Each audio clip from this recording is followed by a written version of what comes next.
Barcelona just scraped by a win against Girona here in La Liga, match day 9, I want to believe.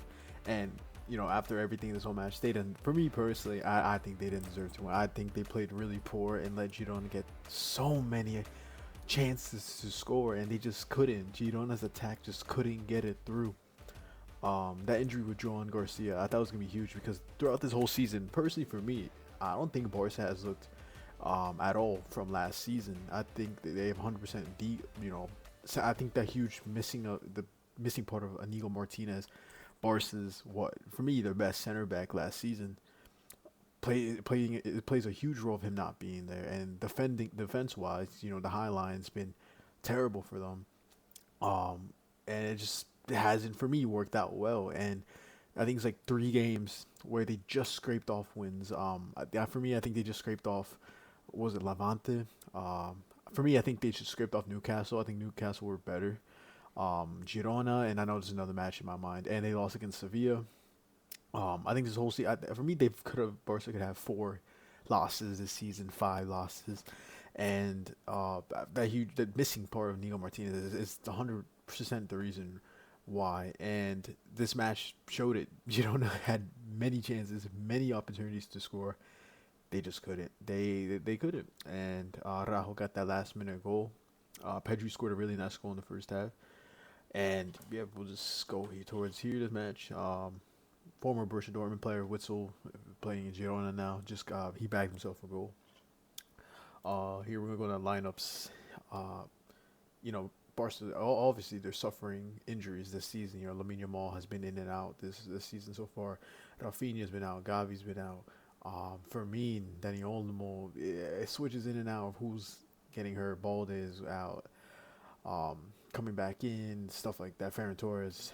I think Lewandowski just got hurt as well. So, they, of course, you're not gonna play at your best if you're not playing your main key players. But I think Barca is a team where they've adjusted that their bench can start and perform for them. They for the one thing I like what Barca do is if Lamine Yamal is out for an example, obviously he's a key important player for the team, but at least you have someone to fill in. Um, in the midfield, if you have a De Jong hurt, you have a Casado. If you have a Casado hurt, you have a Pedri Gavi, and so on and so forth. You have good players to keep it up and not be completely worried because Barca, you can see here so many injuries Barca is doing. But when you really look in the lineup, you're not that nervous. Casado can 100% fill in. Pedri, De Jong. The only thing is this Fernandez, the young Spanish player from the academy, but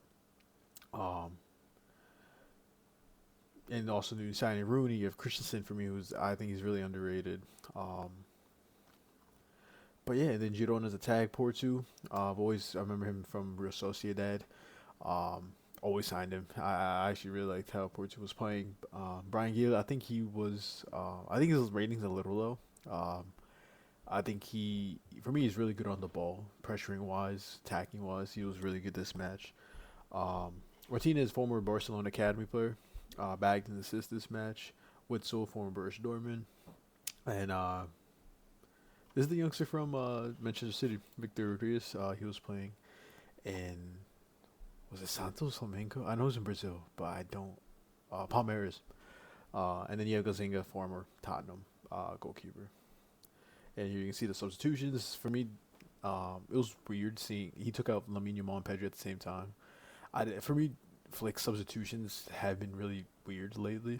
I haven't not been a fan of um, really much of all that. I think he makes wrong substitutions in the wrong time sometimes. Different from Ancelotti last year, where he didn't use his substitutions, and I liked how Flick would bring in the players. It would be like at the right time, right moment. Not saying that Araujo's substitution was a negative. Obviously, it was a positive. Got back from the goal, but certain times where it confuses me of when you take out your players when you obviously need a chance being created. De Jong's playing or Araujo's playing I'm pretty sure in the midfield. He was attacking high. He was like up high. 82. Who was subbed out for him then?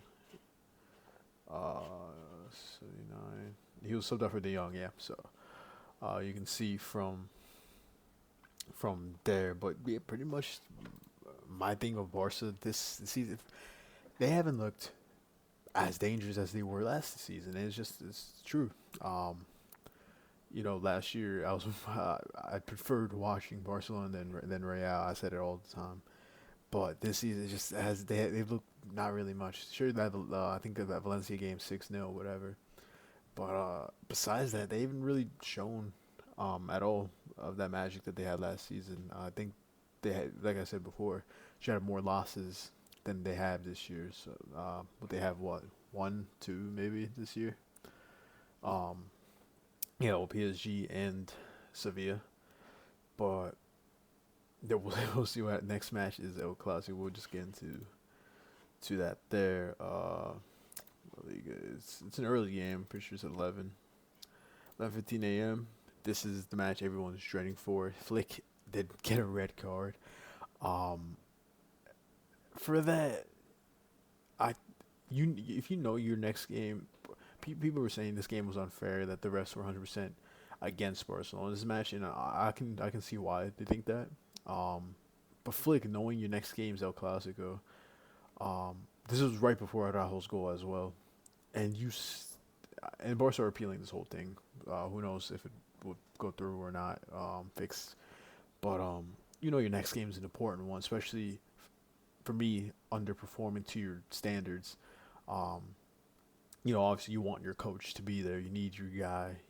That's like not having your captain in your team. You need, the person who's the foundation really, and you just go crazy and get a red card.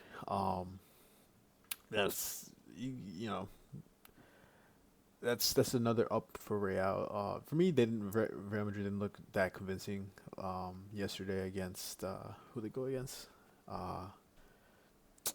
Who they go against? I'm trying to remember. Getafe. Yeah, that terrible team. Don't like the way they play, but they didn't go crazy. They had 2 red cards, but that's gonna be a whole different video. But if Barca's high line keeps on playing like the way they are, and if Mbappe, if Madrid also, or the Mbappe get into that rhythm, I can 100% see Mbappe scoring another hat trick. I'm not saying Madrid are playing out of their minds. I'm just saying the way how Barca's working and the way how Arda and Mbappe work together, it favorites technically more to Real, but you never know what can happen in El Clasico. Barca can come back in. I don't think it's gonna be a tramping like last season, a 4-0, a 5-2, and all this. But I wouldn't be surprised if it's a tie. I wouldn't be surprised if Madrid win by 2 or Barca win by 2.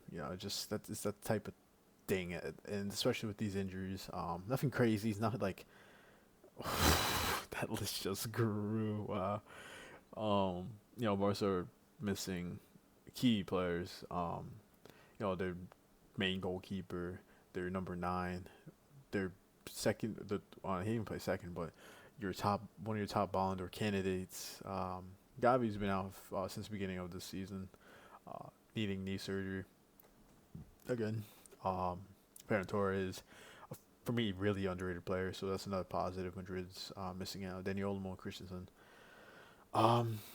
So yeah, like looking at this, Madrid should 100% get it. But Dean Huijsen, I think he's in doubt for a Clasico. I like Dani Ceballos. For me, that's a negative. How he's out. Madrid don't have a proper right back. I don't know why Trent's not on this list.